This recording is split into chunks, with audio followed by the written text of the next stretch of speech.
So I'd therefore like to welcome for the second keynote up to the podium, the Geography of EU Discontent and the Revenge of Places That Don't Matter, the keynote speech by Andres Rodriguez-Pous, who's Professor of Economic Geography at the London School of Economics. So give Andres a warm welcome, ladies and gentlemen.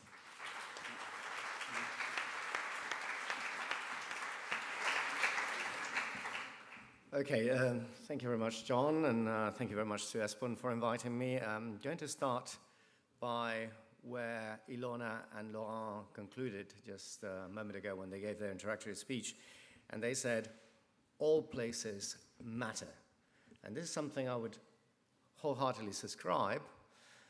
And I'm very glad that ESPON has taken the lead in this promotion of this idea that there's no space that doesn't matter, there's no place that doesn't matter, and there's potential for development, this integrated place-based development a bit everywhere. But the question is, has this been always the dominant narrative? And the answer is probably not, and especially in the last few years, this has been the exception, this idea that all places matter, than the rule. And I'm going to start by telling you a bit about the origin or the reasons of this dichotomy between places that matter and places that don't matter. How does it emerge, and how does it reflects very often the dominant thinking, not just within academia, but also increasingly through academia into policy making. Got a picture of a friend of mine. This is Tim Leunig. Tim Leunig is not just a friend, he's a colleague. He's a professor of economic history at the LSE, although he has been on leave for quite some time, working as a civil servant, and he has been one of the main advisors to Michael Gove, who, for those of you who are not familiar with British politics, is the Secretary for the Environment, but he's also best known for being one of the leading proponents of Brexit. And Tim rose to fame, like academics every once in a while do, when in 2008 with a colleague, he published a report that became hugely controversial. As a result of that report, he was invited to Liverpool by the Archbishop of Liverpool to present his ideas in Liverpool Cathedral, the Anglican Cathedral. For those of you that don't know Liverpool and don't know the UK, Liverpool Cathedral is the largest cathedral in the UK. You can hold easily more than 2,000 people there. And he presented the key arguments of his report, which can be summarized like that. He went to Liverpool, and in front of 2,000 somewhat mesmerized, somewhat dumbfounded Liverpudlians, he said, "Your time is past." For years, not for years, for decades, the UK government has tried to promote development in the north to no avail. Expenditure in this regeneration spending towns, which is, let's say, Whitehall's speech for development investment in the north of England, has yielded virtually no results. And many of the towns that have benefited the most are not better off than they were before the investment took place. They are much worse off. If you in Liverpool, but not just Liverpool, Sheffield, Middlesbrough, Sunderland, want to prosper, the best chance is to go to where there's opportunity. Don't stay there. Migrate to the south of England, to London, where the chances that you're going to do better are going to be much greater. We need to let people, that's the message, move to where opportunity is, rather than invest in these places that are falling behind, these places that where our money is wasted. Put the money where we are supposed to get the biggest returns. And that implies, of course, living in London is difficult, it's costly, it's expensive, supplying affordable housing. And that's where all the debate in urban economics, or a large part of the debate, is right now. How to generate affordable housing in the so-called places that matter. And what he proposed was simple.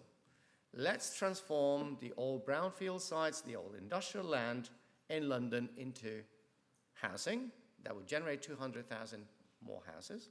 Let's expand the city into the so-called green belt, a green area, planning area that protects the expansion or limits the expansion of London. If you do it by a mile, then you're going to create 400,000 new homes.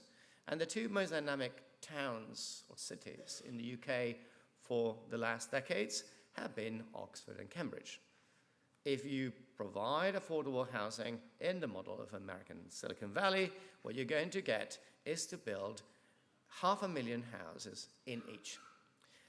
What Tim Loynick was telling people in Liverpool and in the north of England was relatively simple, in this case the northwest, that there are places that matter, in this case London and Cambridge, although you can see here Cambridge, it wouldn't look like that because you'll have 500,000 new buildings, new houses, new dwellings built on the manicured lawns of the Cambridge colleges, and there are places that don't matter. Places where there's no future, where whatever we do is going to be wasted. Middlesbrough, Birmingham, Sheffield, just translate this into your own countries and you'll find many of these places and many of these speeches being reproduced. And is it because Tim Loynick is a maverick, is a lone figure? No. Tim Loynick was mainly simplifying but transferring what is the mainstream thinking within urban economics. Ed Glazer, in his book, The Triumph of the City, has put it very clearly. I mean, I would recommend all of you to read the book. The book is absolutely fantastic. But if you don't have time to get the gist of the argument, just look at the subtitle. It will be quick. Subtitle is there, it's not The Triumph of the City. How our greatest invention, not agriculture, not the wheel, not the printing press, not writing, not penicillin, but the city makes us richer, smarter, greener, healthier, and happier. The idea is, put a city in your life and you're going to be much, much better off. But it cannot be any city. It cannot be Middlesbrough. It has to be a big city because there are two factors that determine how cities perform and where potential lies. The two factors are size and density. When you have those, you generate massive positive externalities, economies of agglomeration, that might be offset to a certain extent by some negative externalities, but on the whole, you're going to be much better off. If you move to London, if you move to Paris, if you move to New York or Tokyo in a world scale, than if you stay in a rural area or in a small and medium-sized city. And in theory, the world should be much better off. This is the map of the world in 1960, in which you can see two different things. First is the color. The color behind, in all countries, shows the level of urbanization of those countries, and you see a lot of light green, meaning that many countries in the world at that time, especially in sub-Saharan Africa, but in East and South Asia, had levels of urbanization that was less than 25%. The world was essentially rural. The countries with a high level of urbanization were tiny. New Zealand, Iceland, Uruguay, Australia, big in size, but at that time 8 million in population. And the biggest of the lot was the UK, which doesn't represent the majority of the population by any means. The second factor that you have to look is every single city of more than 1 million is represented there. More than 1 million is a small yellow dot, more than 5 million is a big yellow dot, more than 10 million is a big red dot. And you can see that there are relatively few big cities, or there were relatively few big cities, or megalopolis, and they were concentrated mainly in North America and Europe, to a lesser extent in Asia, in China, and India. We fast forward 5 decades to 2011, like almost yesterday, and the world has changed. It has become massively urban. You can see that the dark blue colors dominate the American continent. In many parts of Europe you have it, but also in Africa, the countries that remain light green, less than 25%, are either very small, places like Chad or Niger, or if they are big, they are still a minority, as the case of, for example, Ethiopia or Kenya. And you can see especially the massive development of large cities and megalopolis. There are 108 cities of more than 1 million today in China alone. I remember going to Barcelona in 2012 or 2013, invited by the metropolitan plan of the city, and I had to put things in perspective. I was saying, you think you are ruling the world, you are riding the top of the wave because you're big, and you're big in the Spanish context, second largest city, you're big in the European context, fifth or sixth largest agglomeration dependent in the European Union. But in China, there are 40 cities bigger than you are. And of course, these cities have been far more dynamic. So things are changing. But in this case, it should be good. It should be good because when you put all this, you're getting more cities and more cities of the right size to create greater economic growth and more opportunity in theory for all. So London, Paris, Tokyo, New York, these are cities that have done, especially over the last 2 and 3 decades, extremely well or relatively well within their national context. And very often it's true that size matters. In the UK, places like London has done better than Liverpool, where Tim Loynick went to talk to them, and it has done better than Newcastle better than Sunderland. In France, you take a look, we're going to see the map later on, Paris has outshone the rest of the country. In fact, it's the only region that has grown above the average of France for the last 25 years. But Paris has done better than Lyon, and Lyon better than Marseille, Marseille better than Lille. So in that respect, size seems to matter as well. So clearly, there's the sort of message, perhaps in a simplified way that has been transmitted, is let's forget about investing in these declining places.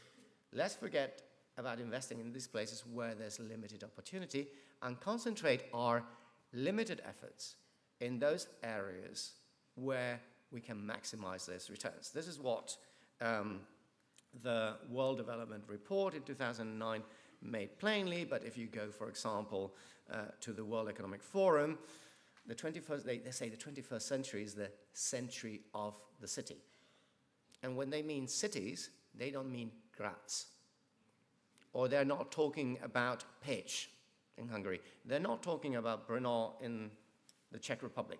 They mean Shanghai, they mean Guangdong, they mean Tokyo, they mean, in the case of Europe, London, Paris, perhaps Berlin, Madrid, to put some mentions. And this is epitomized very clearly by this sentence in the World Development Report 2009, that no country has grown to high income without vibrant cities. The rush to cities in developing countries seems chaotic, but it is necessary. It seems unprecedented, but it has happened before. We might have teething problems, but our best bet, this is the message, should be by focusing on big megalopolis.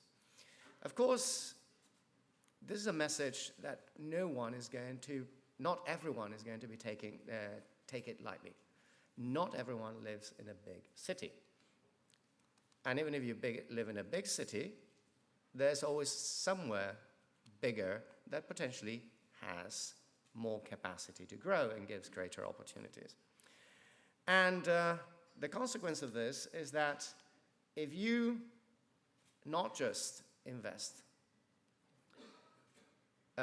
in areas that are falling behind, in areas that are poorer, but concentrate increasingly your resources in areas that are richer and promote, to a certain extent, the move to opportunity or so-called opportunity, you end up with huge levels of inequalities. And I'm not going to go into that. I could talk about this for quite some time, but inequalities are big. They're mainly big in developing countries, but they're relatively large in the developed countries. And I'm going to argue that if this level of inequality, which is the lowest in my number of countries for which I got complete sets of data, in the US, has created Trump, what is likely to happen in the rest of the world where inequalities are significantly greater. Thailand, by the way, is in standstill, a stalemate for quite some time because of huge territorial inequalities. But it's also when we look at Europe, and this is the more dynamic. I was presenting a static picture before. This is the more dynamic picture. What you see is a simple map of regions in Europe divided by overperformers and underperformers. What is an overperformer? Simple definition. A region that has grown above the average of the country where it's in. So that's why I cannot include the Baltics here, because they only have one region. Over the period between 1990 and 2014. So 25 years, a long term. And an underperformer is the opposite. A region that has grown below the average, if it has grown at all. And we have two types of performance. The first one, which is epitomized by France, in which, until the recent reform, you had 22 regions. How many of those have grown above the average over the last 25 years? One. And that's the Île-de-France, that means the region of Paris. Everywhere else, whether you do relatively well, that parts of the southeast, or for example, Rhône-Alpes, or you do badly, like most of the northeast, or Corsica, for example, they have grown below the average.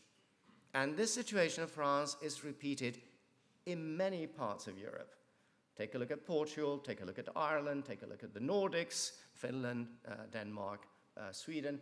Take a look at many Central Eastern European countries, from the Czech Republic to Slovakia, parts of Poland, although it's a bit more complex there, Bulgaria and Romania.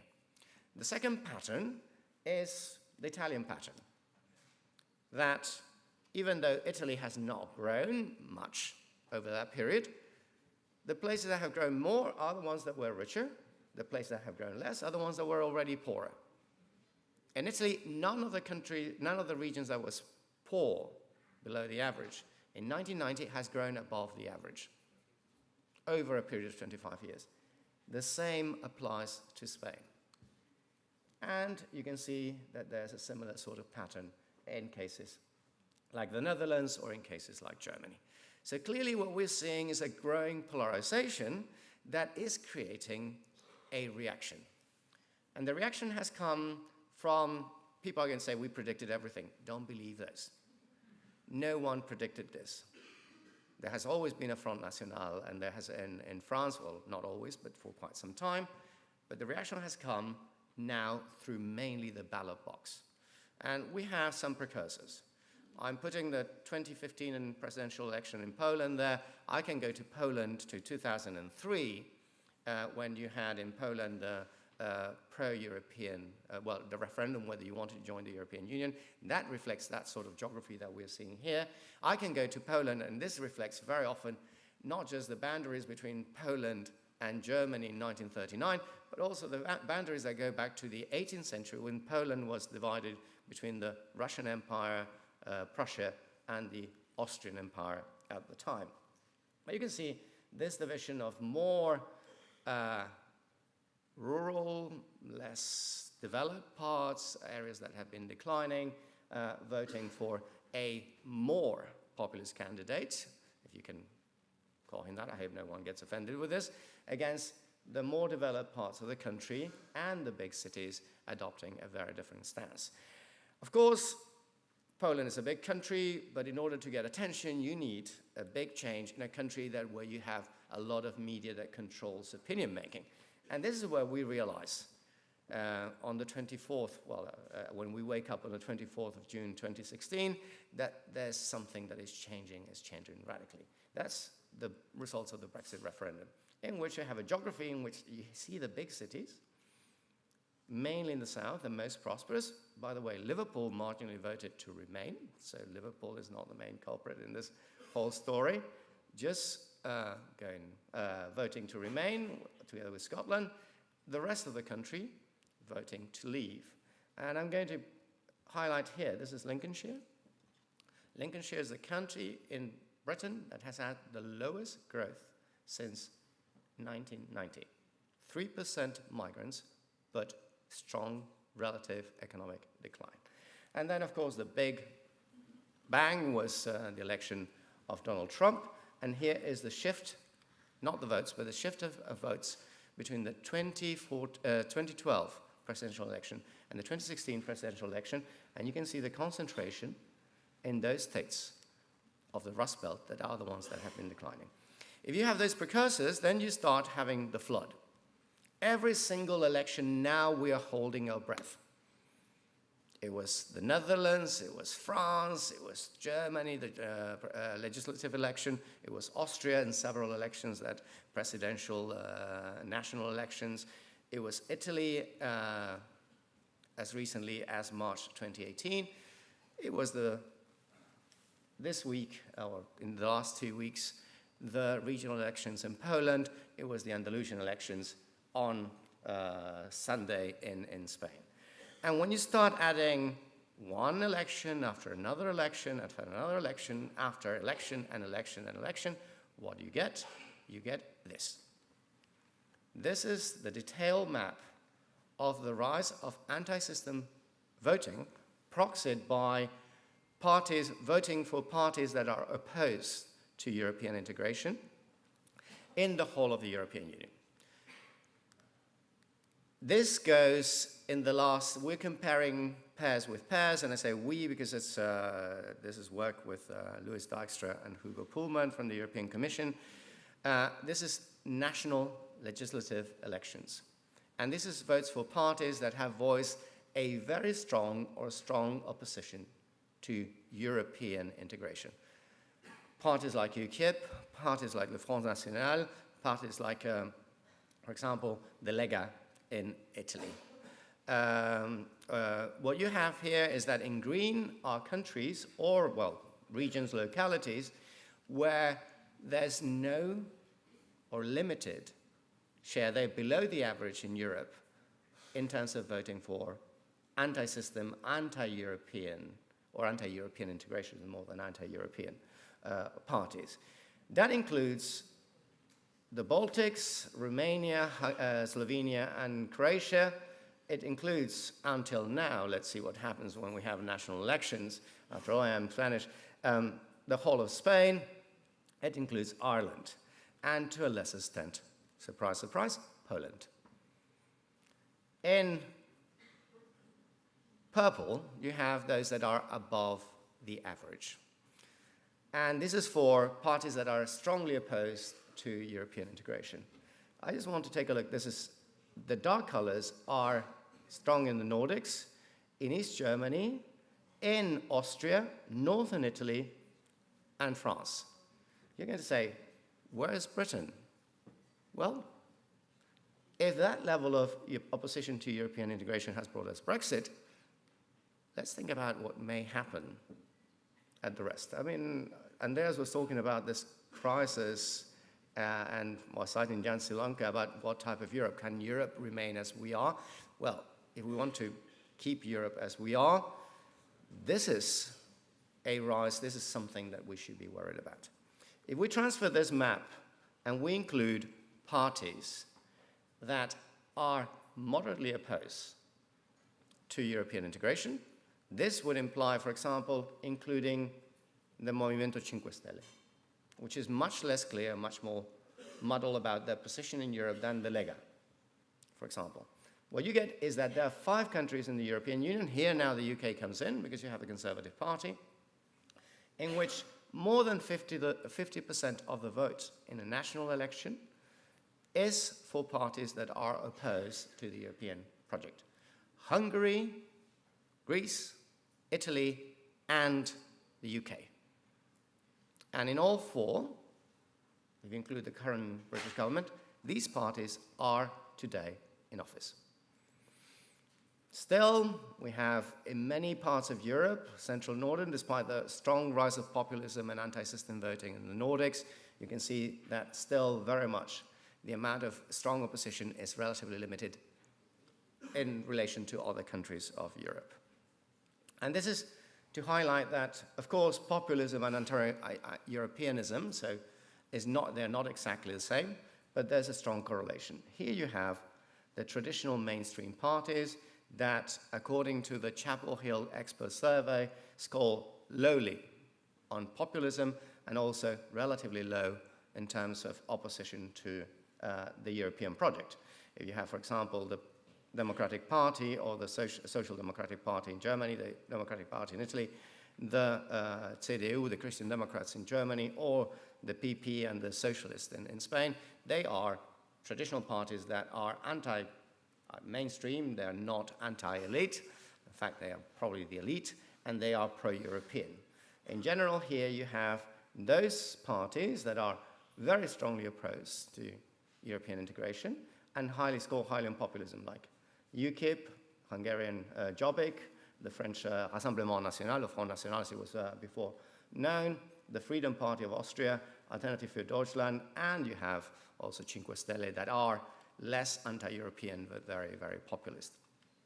You have some exceptions. For example, in Spain, Podemos is anti-elite, is populist in that respect, in that type of definition, but is not necessarily strongly anti-European, whereas the Conservative Party in Britain is not populist, but is opposed or is hostile or relatively hostile to further European integration.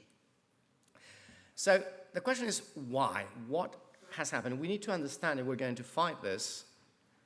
And I mean, I think that there might be a reason to go and try to understand this in order to try to find a solution to the problems. And what does the literature tell us? There has been no shortage, especially since the Brexit vote, of analysis that have looked into what determines this rise of anti-system voting, what determines this rise of votes against European integration. And what we've been told this is a tale of individual characteristics. It's people who are old, not mainly people, but men more than women. Old, white men with limited levels or limited qualifications who have low incomes and lack the adequate skills to find jobs in a world that has become much more complex, much more integrated, and where skills matter much more. So they find it difficult to prosper in this more complex, more competitive, more integrated society. And the literature comes as, I'm going to go very quickly, is all people, is uneducated people with low levels of formal qualifications. It's poor people, people without job prospects or that may be in periods of unemployment or long-term unemployment, in areas with strong interpersonal inequality, and also, and this is a very nice analysis by Neil Lee and colleagues, for people who are not mobile, for people who live in the same place as they were born. But on top of that, what you have is that there have been a lot of other people that have been increasingly looking at not just the individual characteristics of voters for anti-system parties, but also the geographical characteristics of the places where these people live. So there's the idea, Phil McCann, Bart Laws, Frank Van Oort, and their co-authors have been working enormously on the local conditions, and they are highlighting the idea that it's economic decline, it's mainly industrial decline, it's also the presence of prosperous cities, or once upon a time prosperous cities and regions that are doing much worse than they were doing before. And here, the American literature is very, very powerful. For them, the main argument is about rurality. If you move up from the core of the city into the suburbs, but especially into the rural areas where density falls off a cliff, you end up with places that are so-called these places that don't matter, that would vote for, let's say, Donald Trump rather than for other options. But it's also industrial decline, it's distance to the points where you make decision-making, presence of migrants, areas where you have a long presence of migrants. When you look at the manifestos of anti-system parties, migration comes top, and then is opposition, in the case of Europe, to European integration. And the idea that I've been proposing is this idea of these places that don't matter, the places that have been told for quite some time that opportunity lies elsewhere, that there is no future, that all the investment that has been done there, if at all, hasn't worked, and they are going to be left behind, that are the ones that have suffered this decline, that are going to be discontented and are going to use the ballot box as a way of showing this discontent. But of course, there are different types of decline. You can have pure economic decline, decline in income, decline in GDP per head. You can have industrial decline, specifically those areas that were industrial hubs, that in Europe or North America, in many developed countries, have suffered the most from competition from emerging countries. You can have many places where you have, especially rural areas, population decline, but you have shrinking cities, and not just small ones. Think about Detroit, think about Glasgow, think about Belfast, for example. And you were places where you have low employment opportunities or high shares of unemployment. I've done with Louis Dijkstra and Olga Pullman analysis, and I'm not going to put you tables. This is to show that there's a lot of analysis. We have almost 64,000 units in the European Union. We have a lot of data controlling for individual characteristics, controlling for geographical characteristics. We put the individual characteristics together at regional levels, at local level. In the case of France, we have municipalities, data at municipality level. And what we get is this type of story. When you start looking at putting things together, we get a story that is not exactly the same than the story that has been told about Brexit. There are some things that coincide. People that vote for parties that are opposed to European integration, normally they tend to have lower levels of formal education than those that do not vote for those parties that support, let's say, more integration or the same level of integration. But there's where the similarities more or less stop. Once you control, and I'm going to tell you, once you control for where people live, and once you control for the economic trajectory of the places where people live, voting for anti-system parties, voting for parties opposed to European integration is not a question of being poor. In fact, richer people in those areas tend to vote more for anti-system options. This is not different from what has been seen in the case of the US. In the US, the richest of the rich in the western suburbs of Philadelphia vote together with the poorest of the poor in the northern ghettos of Philadelphia, voted together for Hillary Clinton. And it was Philadelphia and the surrounding counties, it was Pittsburgh and it was Harrisburg, the capital and the main university town. When you go to the rest, the areas that have suffered this decline, you see that it's mainly those that are better off that were voted for Trump and those that were less well off. I mean, there's a racial component there in the US, in many parts of the US, not everywhere, which is not the same in Europe, but nevertheless, the pattern might not be that different in that respect. Those places that have got low job opportunities, here we see that there's a tendency to vote for these anti-system parties. And this is where we start seeing another important difference. It's not a question of being old. It's not that the sort of discourse that we hear in the UK. We just have to wait for the second referendum for a couple of years, then so many people of a certain age which have died, we'll have more younger people, and as a result, we will remain. No. Once that's a simple and overly simplifying statement, there are a lot of elderly or old people that live in declining places. Once you control for where they live, they're not more likely, if anything, they're less likely to vote for anti-European options, anti-European parties. What about migration? Nothing. It doesn't make that much of a difference.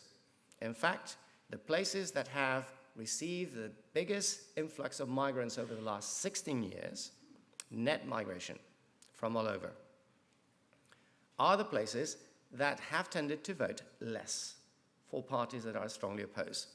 for European integration. And also, in terms of rurality, it doesn't work as well as in the case of the US. So the works of Kramer and Roden that are all about rurality, here we don't find that. We find that rural areas support more parties that are strongly opposed to European integration. Once you include the parties that are moderately opposed to European integration, we find that very often this vote comes from urban areas and from areas with a bigger density. So in that respect, it's not just something that you can blame on these rural citizens. Many cities that probably have not done well are the ones that are losing out. And what comes as, distance to the capital is the opposite. It's not that the Gilets jaunes come to Paris or go to Paris from the south of France. They come from actually relatively close in northern parts of France, the majority of them, although there would be a need to study that more. And what we find, and this is that together with education and absence of job opportunities, the key factor here is long-term economic and industrial decline. Long-term, that is not just limited to the crisis. It goes well beyond. You take also the boom periods before the crisis, 2000 to 2008, and in those areas that grew the least, these are the ones that are voting to a greater extent for parties opposed to European integration. By contrast, population decline and employment decline are not related whatsoever. In fact, it's the opposite. Many of these areas don't lack job opportunities, or perhaps the jobs are in the wrong sectors or in the wrong options. The question is, are we surprised? And as I said, there will be people that say, no, we're not surprised, but I think we can say that we all got it wrong, especially economists. They got it completely wrong, because we were told to expect some negative externalities from promoting big cities. Land rents, congestion, pollution. These are important negative externalities. It's expensive to live in London. Many cities are, big cities are highly polluted, and there's enormous congestion costs. But these are not the ones that are bringing the system to its knees at the moment. We've been told more recently, Danny Roderick has been going on about its interpersonal inequality. Well, interpersonal inequality has been growing. It's important. It might set our cities ablaze, and most inequality is interpersonal, it's not interterritorial. But at the moment, it's not the ones causing havoc. It's the one that everyone has forgotten. After all, I am a geographer. For years, I've been told by a lot of people, what you're doing doesn't matter. It's not important.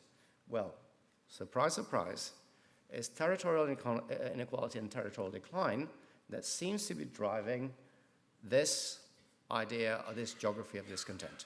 It's places that have experienced long periods of no or negative economic growth, industrial decline, places that have suffered the migration of the most skills. Think about East Germany, for example, brain drain. Places that have been told in one way or the other that they have no hope, that their future lies elsewhere, that are revolting and using the ballot box to create this massive challenge to the system. So what can we do? And I do have about 5 minutes, I suppose, so I'm going to just try to be quick on this. What type of policy? Is it that nothing has been done for these regions? No, there's a lot that has been done for many regions. Tim Loynick said, we've tried everything to the north, people in the north of England, the northwest. We tried everything and nothing has worked. But have we really tried everything? What we have tried is, at national level, welfare transfers. Make these places dependent. And this is where we have it. There has been, for a long time, a few areas, and this is fiscal balances, which are always contested, but fiscal balances that, in the case of the UK, I'm going to put London and the Southeast are the only ones contributing. The rest of the country is actually receiving from that. So there has been significant transfer.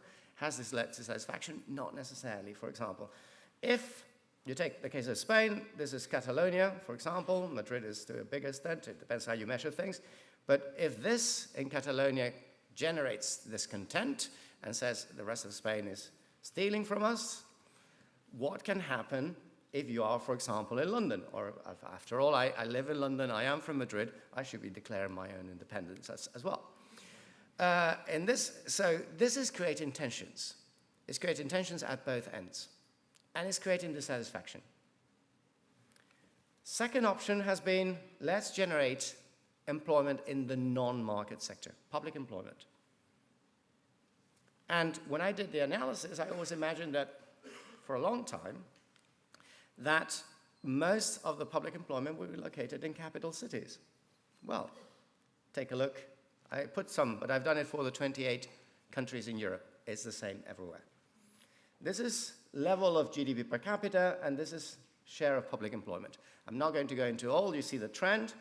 The places that are the less developed are the ones that have the highest level of employment. I'm just going to focus on one, France. This region is Corsica. This is Ile-de-France, Paris. Corsica has got the highest level of public employment in the whole of France, and one of the highest in the developed world.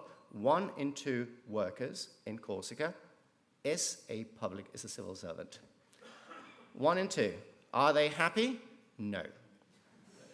3 of the 4 members of parliament are pro-independence in the French parliament from Corsica are pro-independence populists. I mean, this is at the national level. What about at the regional level and from European Union policy? Well, we have put out a lot. I mean, this is simplifying, but in many places, most of the investment has gone directly to infrastructure. And infrastructure, don't get me wrong, very often is fundamental. It's key. You cannot have development without the right infrastructure. The problem is it has been taken as the cure-all sort of solution.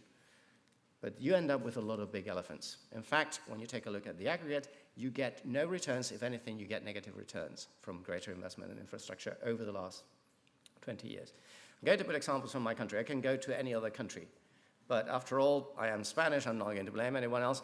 Spain, Portugal and Spain have got the best infrastructure network in the world by quite some margin today. Portugal, despite that, hasn't grown for the last 15 years, or is starting to grow now, but if you take in altogether, it was not growing before the crisis. Spain was doing better before the crisis, but it was a bubble, and then suffered the crisis, growing now high. But the emphasis has been putting on infrastructure. Plenty of Spain, the second largest network in the world, and the obsession was, let's go beyond France. We have to take over, be more, have more than France. But you end up with this, or this situation. You close a line, new line, 10 months after it's open, between 3 relatively small cities in Spain. Why? Because, not counting the initial investment, 2 trains a day, you have 9 passengers altogether at a cost of 18,000 euros. Plenty of motorways. Spain has Madrid has 3 ring roads. Motorways going in all directions. All the tall motorways are bankrupt. And plenty of empty airports. Just one key example. This is the PPP airport of Ciudad Real, built at a cost of 1 billion. This is the Financial Times, a serious newspaper in this. Put into auction. Biggest bid by a Chinese individual, 10,000 euros. I didn't know it was for auction. I would have bought the airport myself. It wasn't sold for 10,000 euros. It was sold in another auction the year after, but the gap still was very, very high. So what we have is that we have had policies that have been compensation policies in all ways. They're not policies that have been real development policies. They have been appeasement policies. But you can appease people for so long. You need to find solutions, and those solutions come from mobilizing the potential of these areas. It's not that growth is happening just in the core areas. As my friend Phil McCann would say, that's such a 1990s story, where many of these theories were developed. When you take a look at the OECD, the work by Phil McCann and Enrique Garcilaso, since 2000, many of the most dynamic parts of Europe and the OECD have been small and medium-sized towns. And there would be some that do well, others that do badly. Size doesn't matter that much. What matters is what you put in your cities and looking and using that potential. cities and regions and localities. So you have policies that have very often promoted collusion, corruption, poor government, that have entrenched systems, that have led to our reaction, policies of appeasement, but not policies that mobilize potential, perpetuating this idea that there's no future. So what do we need? We need a different policy. We probably don't need more policy, we need a better policy. And Ilona was saying, well, what we need is this integrated place-based policy. I would agree with most of it. I think we need integrated. I was one of the main proponents of place-based with Fabrizio Barca for quite some time. I would say perhaps it has gone a bit too far. We need place-sensitive. Policies that are, which is a question of nuance, policies that are strongly based on theory, on solid empirical evidence. We need more experts, not less experts, more analysis, more solid analysis, but that are sensitive to the special characteristics of groups of regions. This is not a free-for-all. You have to have similar benchmarks, but you have many areas, many cities, many regions, many localities that got similar problems and where you need perhaps to adopt similar sort of policies. Policies that are fundamentally aimed at dynamizing, at tapping the untapped local potential, that are looking at enhancing opportunities and allowing people to decide where they want, if they want to stay in their place of origin or they can leave, or but they can have the opportunities, that people are not disadvantaged because of the place where they were born or where they live, offering very often portable skills, and a big problem, tackling institutional deficiencies and bottlenecks head on. I'm not going to talk. If anyone's interested, I've been working on this with Simona Iammarino and Michael Storper at the LSE. There are 2 publications. Just email me. I'll be very happy to send them to you. So what can we conclude on this? Well, we are at a critical moment. At a critical moment, not just for European integration, we're at a critical moment for the way we have lived, at least in Europe, for the last 60 years, which is a system that, despite all of these problems, has generated stability, has generated peace, has generated more prosperity than ever, and has generated more access to wealth by larger groups of the population. Of course, it has its problems. As Churchill was saying, democracy has a lot of problems until you look at the alternatives.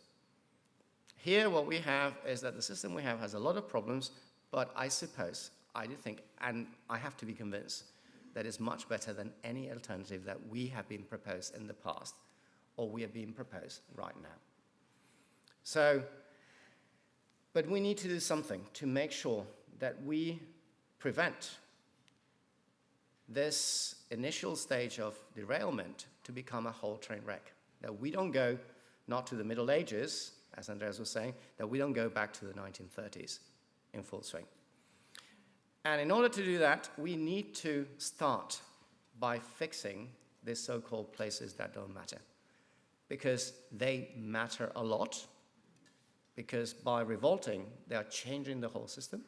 And they also matter because they got potential to change things that very often has been unused. IKEA did not emerge in Stockholm. It emerged really in one of these places that don't matter, in Sweden, in the middle of nowhere, literally. Inditex, Zara, has not come from Madrid or Barcelona. It comes from one of these places that don't matter, in the middle of nowhere, really at the end of the world in Western Spain.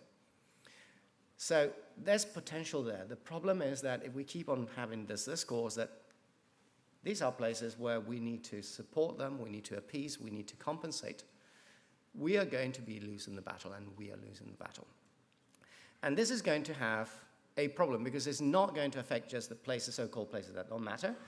They're going to suffer, and they're going to suffer more, but they are saying if the ship is sinking, we are taking the whole ship together with us. I, after all, work in London, and Brexit is going to, and we're starting to see the consequences, wreck, to a large extent, the growth that London has experienced surprise, surprise, since the advent of the single market. Because London before that was already declining, and had been declining for the best of four to 5 decades. So we need to do a different policy. We need to start by fixing these places of discontent, which means going from the static to the dynamic.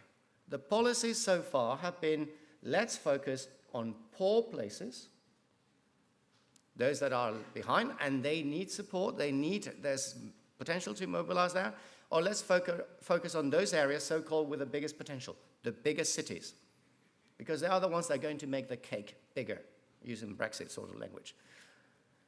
Well, we need to focus on the dynamics. There are 2 types of regions we have forgotten, and we are forgetting a lot. One is the places that have witnessed significant decline. The places that were prosperous one day and have had 2 decades, 3 decades, 4 decades, sometimes 6 decades of decline or more. Wallonia was the richest region in the European Union right after the Second World War. Today, it's on the verge of being a less developed region in Belgium. But also those that have been stuck in a middle income trap, which are the regions that saw some growth, especially perhaps sometimes linked also to the European effort, but have been stuck, not moving anywhere for now, not just 5, 10 years, but some cases for 20 years, at a very low level of equilibrium. This is important, but we need a different type of policy. A policy that is integrated, a policy that is more balanced, that is sensitive to the conditions of every single type of territory, but is also capable of responding to the challenges that we have seen. If we do that, I think we have a great chance of making sure that we're not just going to be better off economically, but we're also going to have a much better way of interacting from a social perspective, and also a way to save what I think something we should cherish, which is save the current state, not the current, the state that we had a few years ago of our democracy. Thank you very much.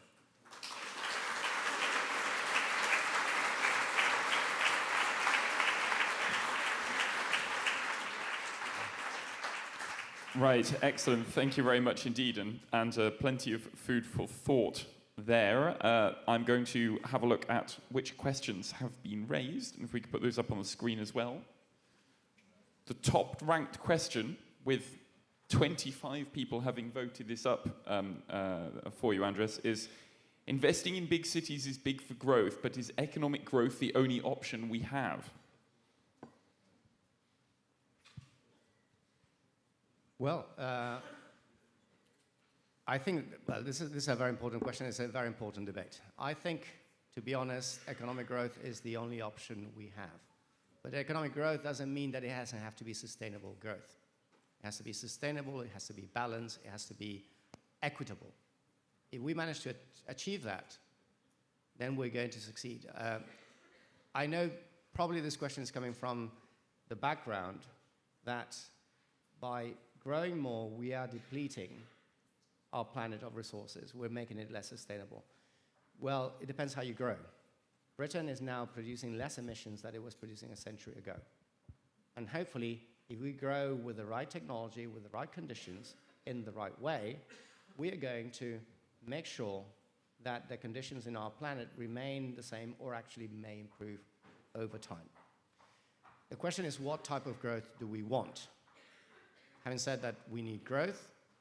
If we keep on having this unbalanced growth, territorial and interpersonal type of growth, if we keep on having a growth that is unsustainable from an environmental, economic, and social perspective, also, as we have seen from a political perspective, we are going in the wrong direction.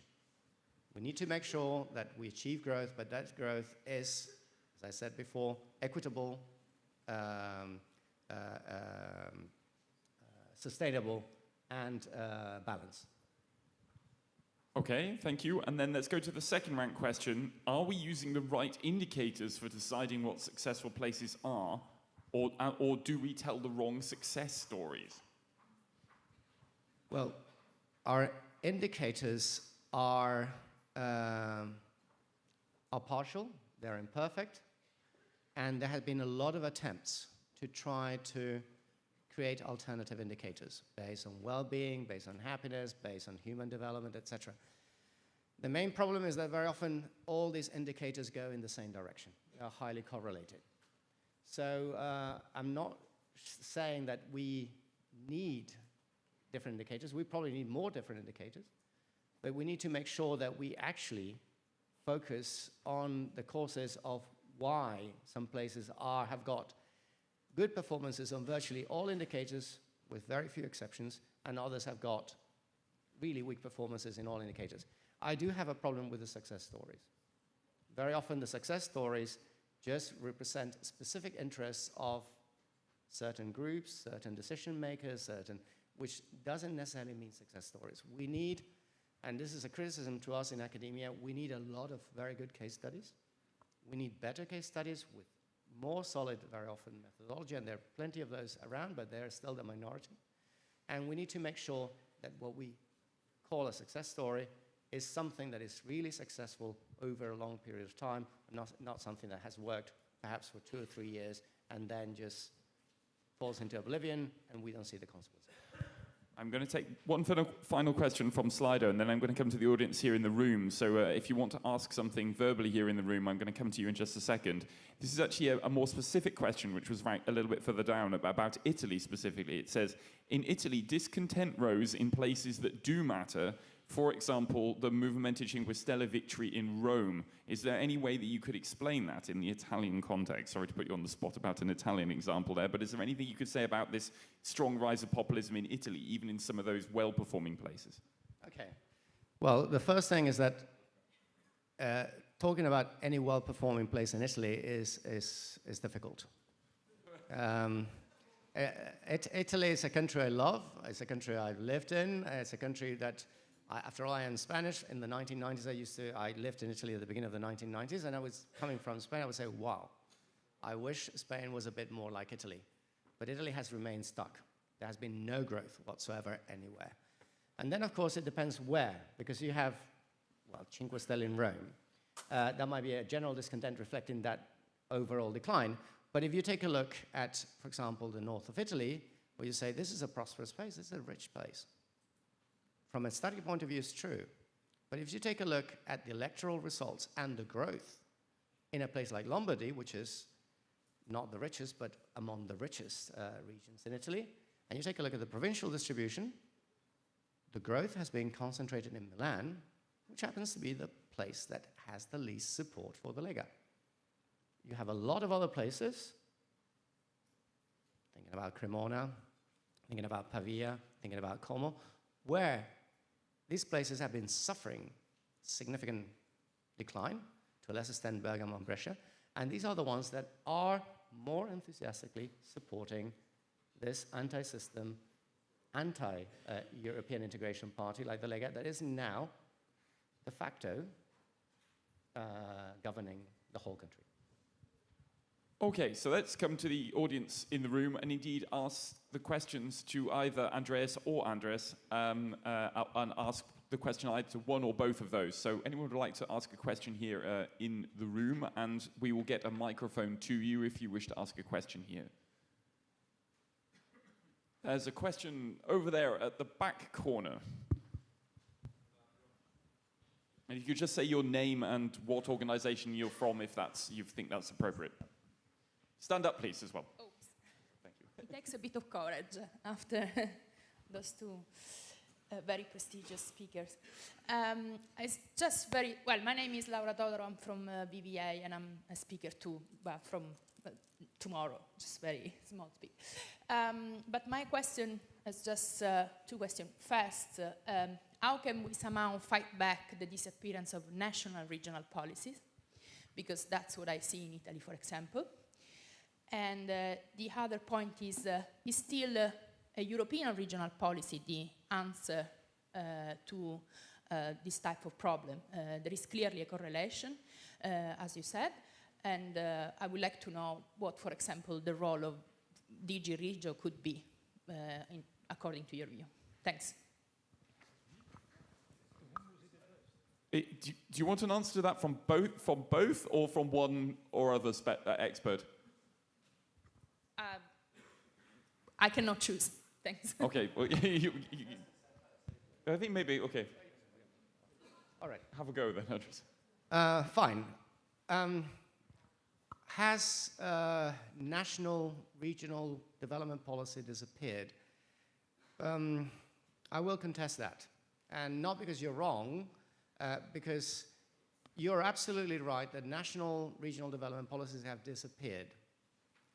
And they have disappeared mainly because there has been a substitute, which has been an imperfect substitute, which has been a European regional development policy. But I would say they haven't disappeared, not because all policies are territorial. We have most of the money that is being spent in Europe. In fact, the great majority of public policy is national policy. And every single educational policy, innovation policy, infrastructure policy done at the national level is a territorial policy, is a regional development policy.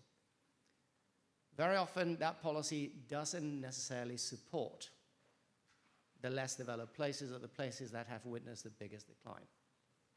I'll give you an example. More than 2/3 of all expenditure in research and development in the case of Spain is concentrated in Madrid and Catalonia, which are the two more powerful regions, the two regions with not the biggest population, but the biggest concentration of researchers, and that has important territorial implications. So we're doing very often a European regional policy that is contradicted by national policies which are not de facto territorial policies, but the Euro-territorial policies, but de facto they are territorial policies. So there's a role for territorial policies because we are seeing that all over Europe, with very few exceptions, the root of the current problem is territorial. And we need much greater coordination. We need to make sure that our line ministries are very conscious of the territorial implications of their policies. And we don't need just horizontal coordination with our governments, horizontal coordination between what is done by our national governments and our regional and local governments. Andreas was talking about this idea of multi-level governance, greater coordination between what is done at the European level in terms of regional development policy, but also other policies that have territorial implications, agricultural policy, the second largest, innovation policy and research policy, but also with what is done at the national level. Unless we achieve that, and we keep on using very often the blame game, the idea that, yes, if there's a problem, it's Europe, and there's lack of coordination, we are going to allow these problems to fester, and we're going to be in a situation where there's going to be no way back. Yes, regional policy does exist. It continues to exist. Mind you, it's in terms of total expenditure, it's fairly small, as you know. It's a relatively small percentage of the 1% of the gross domestic product of the EU that we are spending on EU anyhow. But the regional policy which does exist has been territorial from the beginning. Territorialism has played a very important role in the shaping of regional policy. It is not what the law, for instance, intended, a policy for a genuine European federation. The law was a federalist, and he really wanted to have a regional policy on behalf of the whole of the EU. But he was counteracted in this by the member states, claiming that they had to have not only a say in this, but had to control the national budgets, the contributions from the national budgets into the community funds. I don't know whether you know this, but the distribution over member states of the regional funds is negotiated at the Council of the European Union before even regional policy comes into play. So it's the territorialism, as I have defined it, has played a role in the actual regional policy from the beginning. And this has become worse and worse. And I believe a lot of what you said, I recognize from the Barker report, in which, of course, you had an active part, yes? The Barker report it criticizes local elites getting a rent out of regional policy. Regional policy is being spent, and by local elites you can read national elites or regional elites in some cases, really local elites, that they get the majority of the benefits from it for their own purposes and for their own survival. This is where the territorial administrative complex, which I've just mentioned, comes into play. Rather than, and this is again Barker report and what you said just now, rather than catering to the real local conditions and making use of local knowledge and so forth, regional policy is filtered through territorial institutions. And the chief territorial institutions we're talking about, the nation states, have made damn sure that this is the case. So I come to my critique of territorialism, not based on reading of a lot of institutional literature. I come to the institutional literature through my efforts to try and understand what is actually happening on the ground in the first instance in European spatial planning, but that European spatial planning was and is very much part of cohesion policy, which is the form that regional policy takes at the moment. Right, let's take one final question. Any other person wishing to ask? There's a question over here, sorry, a long way away from wherever the microphone may be. It's over here at the front. We would almost mean, would it here at the front over here? Yeah. Oh, there was another microphone. Another microphone's emerged. Thank you. Okay.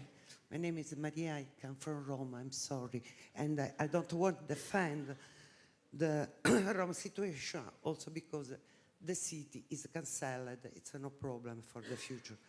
But in my opinion and research, the result that you presented, not only Andreas, but also Faludi, depend from two questions.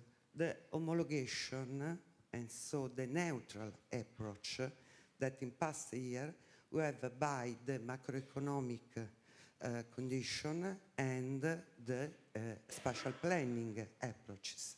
These are 2 points of the same framework.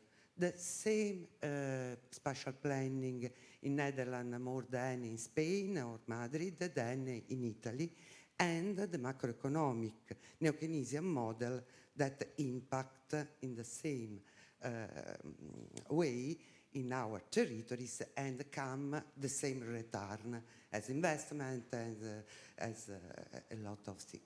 So, at the moment the question is how we can to reorganize these 2 points to permit a new dialogue by new policy starting from the bottom up, using the territorial cohesion that people produced in the peripheries, for example, of the large cities, that permit us to maintain the position in the Europeization vision, because people is so far from these theories, and they produce a new policy. I think that was addressed to you, Andres. Okay. So, well, it's a complex question, and what I would like to highlight is first that I don't think that this emergence of discontent, this geography of discontent, is just a question related to the crisis. I've done the same analysis, taken into account post-2008 growth, and we don't get any results. We get the results once you include long-term periods. This is a simmering period. This is a simmering problem. It's when you have a period of decline, you can withstand 1 year, you can withstand 2 years, you might withstand 5, 10 years, but at a certain point, the whole system cracks. And this is where we are right now. At a moment where the system is cracking, not because of what has happened since the crisis, but what has happened well before the crisis, and in some cases, for many decades. I mentioned the case of Wallonia. Lorraine in France, which was put as an example by Laurent and Ilona, is the region that has had the lowest growth in Western Europe over the last 40 years. It's not a very short period. Having said that, what can we do in terms of policy? And you're absolutely right that macroeconomic policies may have contributed to exacerbate these problems, especially if those macroeconomic policies are not space neutral. They have spatial consequences. And some areas actually benefit much more. I remember a famous gaffe by the former governor of the Bank of England, Eddie George, in Newcastle, when he went and said, well, we have to set interest rates thinking about London. After all, London and the Southeast is 40% of the economy of the UK. Of course, Newcastle is going to say, what about us? You're thinking in terms of what is going to affect the majority of your economy, but there's the rest, 60%, that is suffering. You need to perhaps very often first analyze what are the territorial consequences of macroeconomic policies, and perhaps also try to adapt certain macroeconomic policies to specific territorial diversity. One point about institutions that Andreas mentioned is very dear to me. This is, and going back to the previous question, this is also where the European value added is coming. Because many of the problems, institutional problems that we face are, as Fabrizio Barca has been doing and has been saying and has been demonstrating in Italy for a long time, are local, are regional, they are national. And you cannot expect that a national government or a national institution is going to reform itself without the right conditions and the right incentives. In most cases, you just enter into a downward spiral in which the gap with the rest can happen. And this is crucial. I always put the example. Why does Italy today has a system in which, for example, only 20% of the population interacts with government through e-government, which encourages transparency? And why is this percentage slightly lower than what it was 10 years ago? When, for example, Estonia, which is much poorer than Italy, has 80% of its population interacting and a share that has increased by 25% in the same period. Things can be done, but it's very difficult to reform institutional problems from within, and that's where perhaps the European Union can play, and I would say should play, a much bigger role than it has done so far.